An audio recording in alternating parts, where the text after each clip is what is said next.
give you a very clear 3, 2, 1 countdown when the level starts.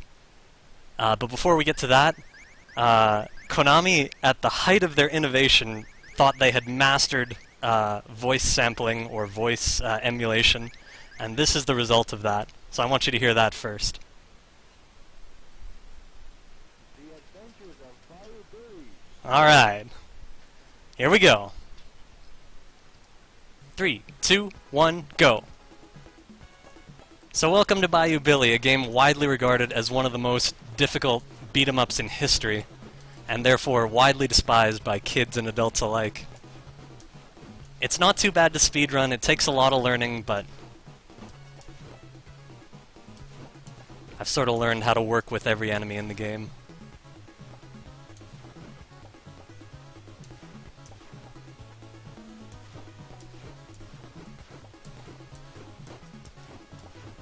It's okay to take damage here because we're going to get our health refill right over there. The enemies are actually being super cooperative right now.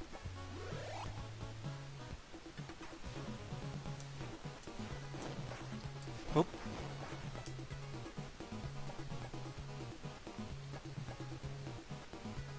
These guys look tough with their rocks, but they're really not. They get really confused when you move around.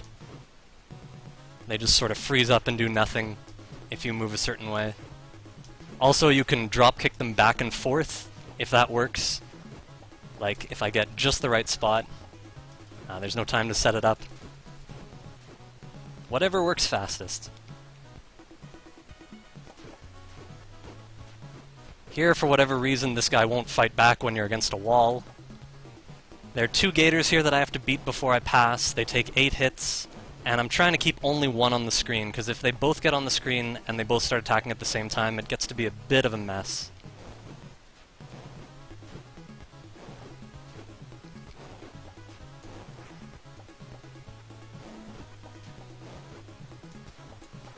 There's that health. Now this part we want to get, these 2 guys on the left are going to drop guns. We want them to drop them both our way, and that requires hitting them when they're facing away. I didn't get this one, unfortunately. So we'll just beat this guy up the old-fashioned way, pick up the gun, and continue on. This guy has a bulletproof vest. Oh, he picked it up again. That was mean.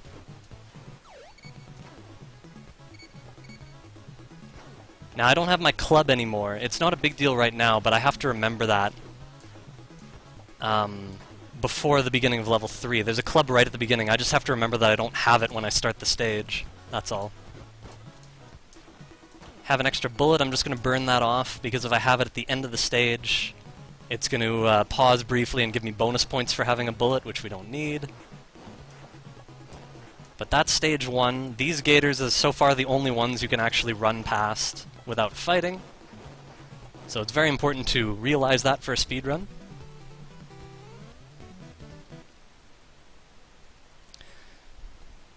Game A and Game B, there's no difference except for these levels. In Game B, we just use the controller. In Game A, you use the zapper for the shooting levels, and there isn't really any difference, so I'm just keeping it all on controller for now, just for simplicity's sake. But this game had a lot going for it. Like, it was really widely hated as far as I know, but it had a ton going for it. It was the first game to really combine, it's like 3 games in one, basically. It's like, a beat-em-up, a shoot-em-up, and a drive and shoot, all combined together in seemingly random order to create a very fun game that was unfortunately just too hard for a lot of people, a lot of kids anyway.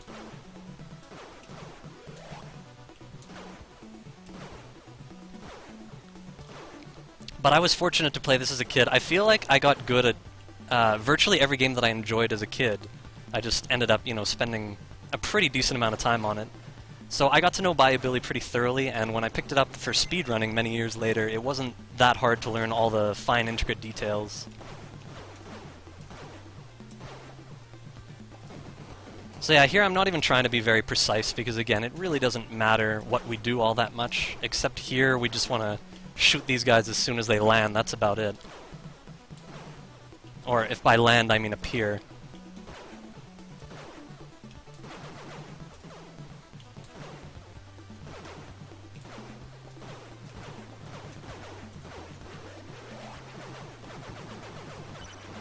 Yeah, it doesn't matter that I got hit. Everything's really safe.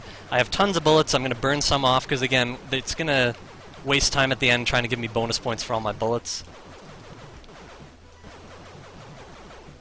And unfortunately, the helicopter is not being cooperative here. Sometimes it hovers on the screen and you can just shoot it the whole time. Right now, it is flying off screen. There we go. That's a little better. So we're going to drop off some more bullets before it stops us from being able to. And there's our bonus stream. Okay, we have no club, but we're going to get one right at the beginning. We just have to be very careful to keep it. Want to make sure it doesn't fall in the water or anything. There it is. Oh, now you've got it. So I'm going to hit it that way. Oh, there we go. And here we go. I set up the dropkick method here where you can just go back and forth. He actually managed to walk out of it that time, but very often he won't be able to. Here we want to go right to here, so again, there's only one gator attacking us, the other is just going to sort of hover at our feet. And for whatever reason, it's not going to bite us down there. I don't have any explanation for that, that's just how it is.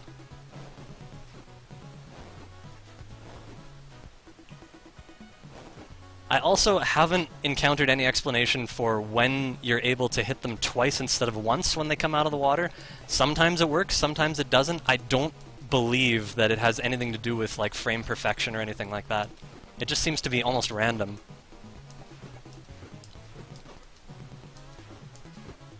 Come on. Alright.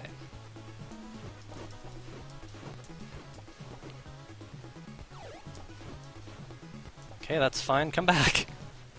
There we go. This guy, will hit him once. Oh, there he goes. Just want to make sure we're on this side when we hit the meat out of his hands. Come here. Where are you going? Okay. Now this part is very random. The best way to do this for a speedrun is to just spam and hope that you have 5 squares of life when you come out of this. Or more. So far it's going very well. And just one more enemy here.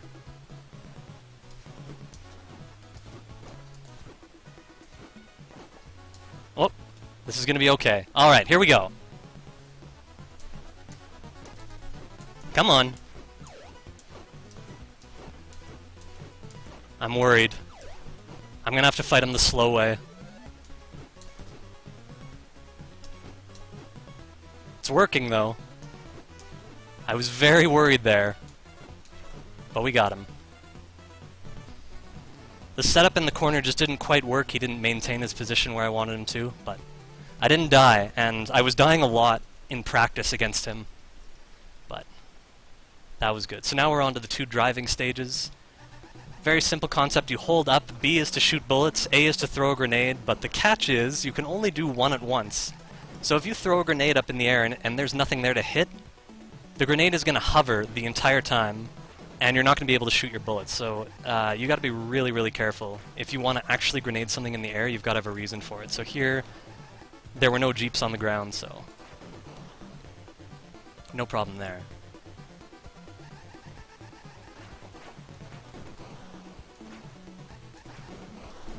The angle for bullets is a little weird, so every once in a while that will happen. Like when you're on a curve, I gotta avoid a rock here. Those rocks, by the way, you never know where they're going to appear on the road horizontally. They can appear in different places, and it's very hard to tell where they are horizontally until they're actually coming towards you. They'll form on the screen up top, and then they'll sort of pause before they start moving towards you and establish their horizontal position. But yeah, anyway, going around curves, your bullets act kind of weird. Around some curves, your bullets can hit almost anything. Like shooting like this, it doesn't look like I'm shooting anywhere close to the road, but I will hit almost anything. And then on other angles of curves, your bullets will just go like right past an enemy. So I've sort of gotten used to the dynamics of how it actually works. There's another rock. Again, it looked like it was on the left, but then it moved to the right when it started moving towards me. See here, I shot a grenade and then the curve changed, so I missed the plane, and I had to wait for that jeep. We didn't want to crash into him. That would have taken more time than slowing down.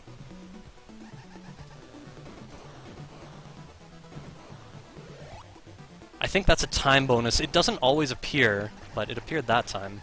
When it does, it'll always be at the same point in the stage, I'm pretty sure.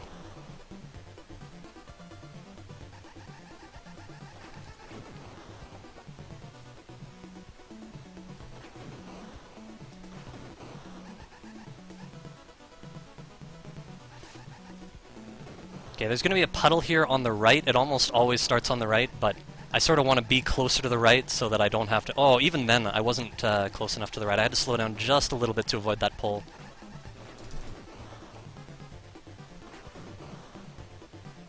We're almost at the end of this stage. You see there, my shot came nowhere near that car, but it blew it up anyway. And that's the end of stage 4.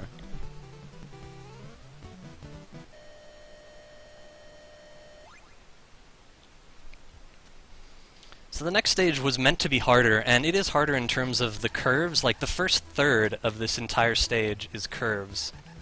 And they're a little difficult to navigate. They get a little busy with lots of jeeps and a few helicopters overhead. And the angles get a little weird.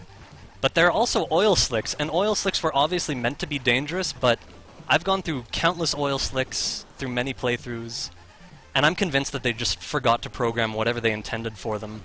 As far as I can tell, all oil slicks do is make your Jeep make noise when you actually change directions. But they don't seem to affect your steering, or your speed, or your drift in any way whatsoever. I think it was just an oversight. Whoop. Alright, we're good.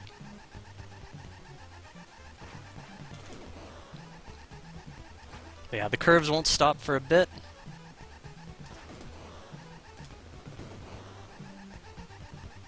That's another thing. There's the end of the first third or so of the stage. You saw my grenade go like right through that helicopter. Their hitboxes are a little weird. And I think sometimes, like, if there's too much on the screen, your grenade's just gonna go through them, like, even if you aim properly. Not 100% sure on that one, but either way.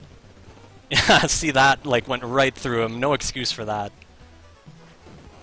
Okay, this Jeep is gonna come back on the right. Yeah. I don't ever intend for a Jeep to get behind me.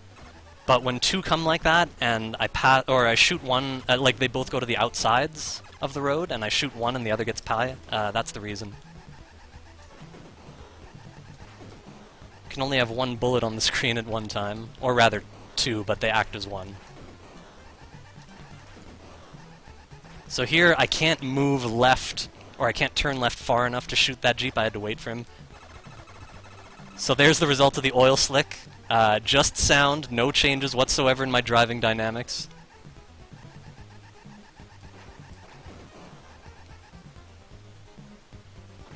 If you crash into anything, by the way, it's an instant death.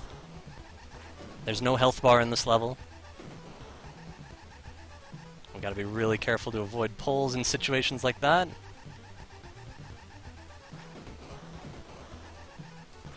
And that is stage 5. Yeah, that was on purpose, Toad, by the way. I was just shaking the D-pad to demonstrate the sound difference. Alright, now stage 6 is the most interesting. I thought I got the world record when I was like 5 minutes behind my current time, and it's because I didn't know about this trick. There are some guys in this level that appear off the screen, and if you keep moving in a certain way, they'll stay off the screen, and if they stay off the screen for a certain amount of time, they will vanish. So here, only one got to form. He only takes 4 kicks, so it's not a big deal. Whoa. Oh, I forgot about this. Their health can get extended sometimes. I don't know what causes that, but it happened there. Anyway, no worries. So here, there's another one of those guys on the right side, and I just have to move a little bit to make sure he doesn't appear.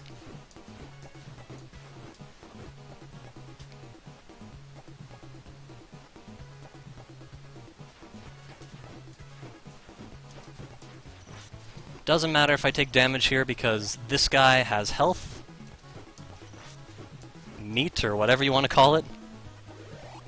And again, here there's going to be another guy off-screen that we really want to keep off-screen. Oh. I don't think I need this bulletproof vest, but I'm gonna pick it up just in case.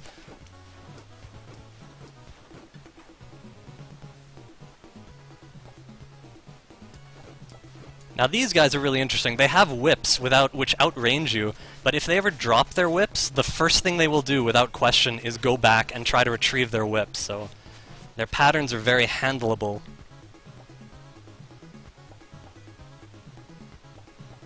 Okay, this is just one guy, so I'm just gonna... Oh no! There are two here. Alright.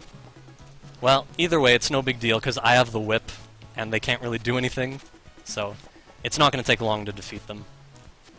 There we go.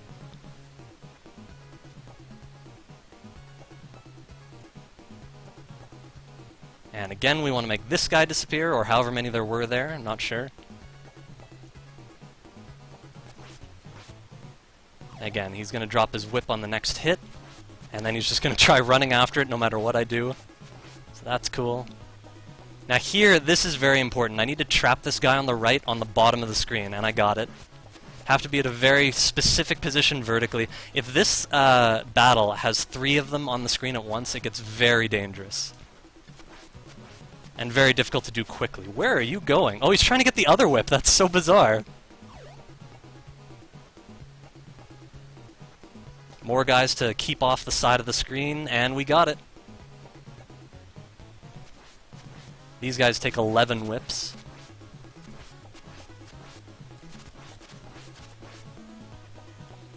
There's going to be one more here. We don't want to lose our whip. It's very useful against these guys, so... There we go. And now there are going to be 2 sets of enemies to avoid. Oh, you can see them already forming there on the edge. Are we going to get one? Yeah, we're going to get one. The others I got rid of. And you've got extended health. That is also a glitch that happens sometimes. It looks like if it happens at the beginning of the level, it's going to happen for the rest of the level. We cleared those ones without any problem.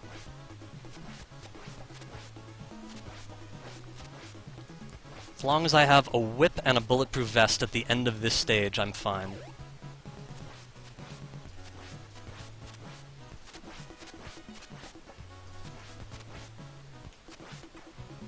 So we're going to try avoiding all these clubs. I think this is the second last guy in the stage. Whoops.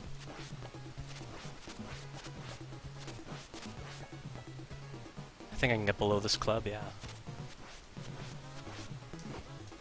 Okay, I don't have to worry about anything now, we can just mash. That is the last guy. He had a bulletproof vest. The reason he wasn't dropping it is because there were 3 things on the ground, and the game can't handle 4 items on the ground. Level 7 is the next shooting stage. There's always a guy that forms there. He's not always easy to hit, so I usually just spam shots there.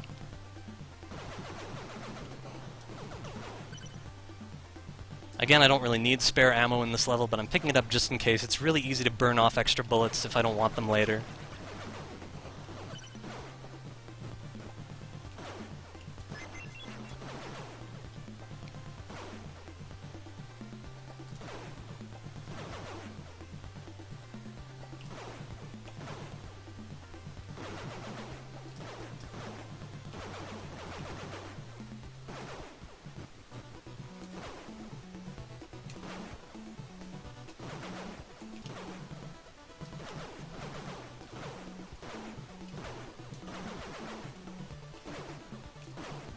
Got my health back.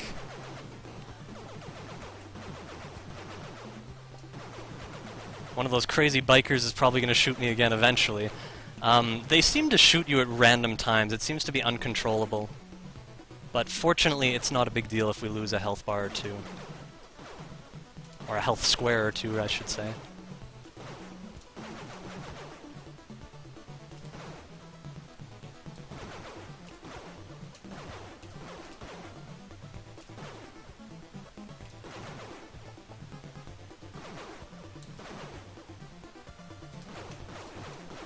Some extra ammo. I was running kinda low, I suppose. There's gonna be a bike here. See, he shot me with, like, you know, virtually nothing I could do about that. He gave me a bulletproof vest, which is why no one can hit me right now. so I don't really have to worry about what I do or my timing. This is why I say, like, almost nothing you do really matters in these shooting levels, as long as you know how to handle the bosses.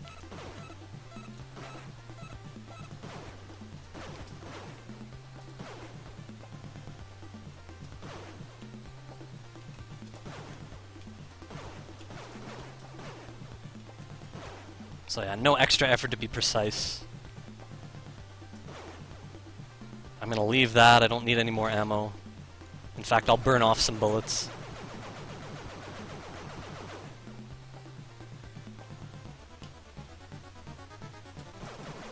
Want to kill off this one first because you can't stop his bullets. But this guy's knives you can shoot.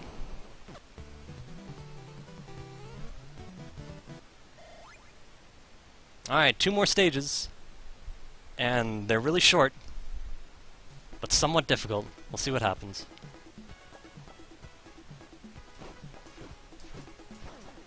Got it. Alright. Well, that's going to speed things up a great deal.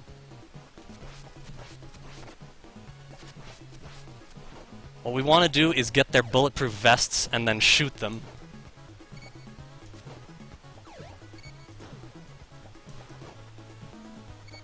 Oop.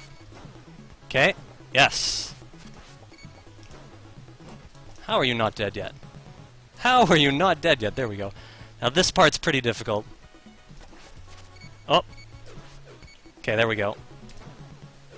Gotta get a shot in. There we go. And now we get rid of the dogs, and we're on to the final stage, which is 2 bosses. Or I should say 3, but it's in 2 sections. So first the man with the hat, and then 2 guys. One's blue, one's red. When I defeat the red guy, I'll tell you exactly when time is, when I knock him over. This is going to look a little weird.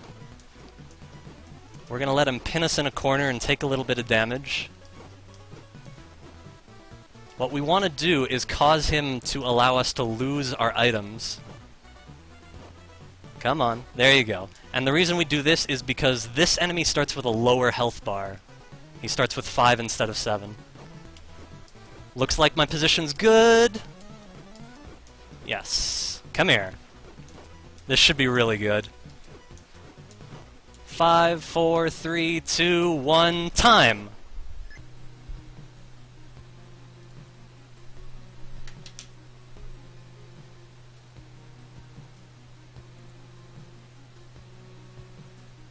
Excellent.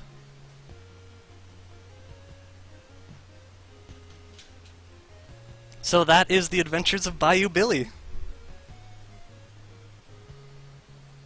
Hope you all enjoyed that. That was a great run. Level 6 was a little slow because I got a few extra enemies on the screen, so it wasn't like world record contention because of stuff like that, but it was pretty smooth.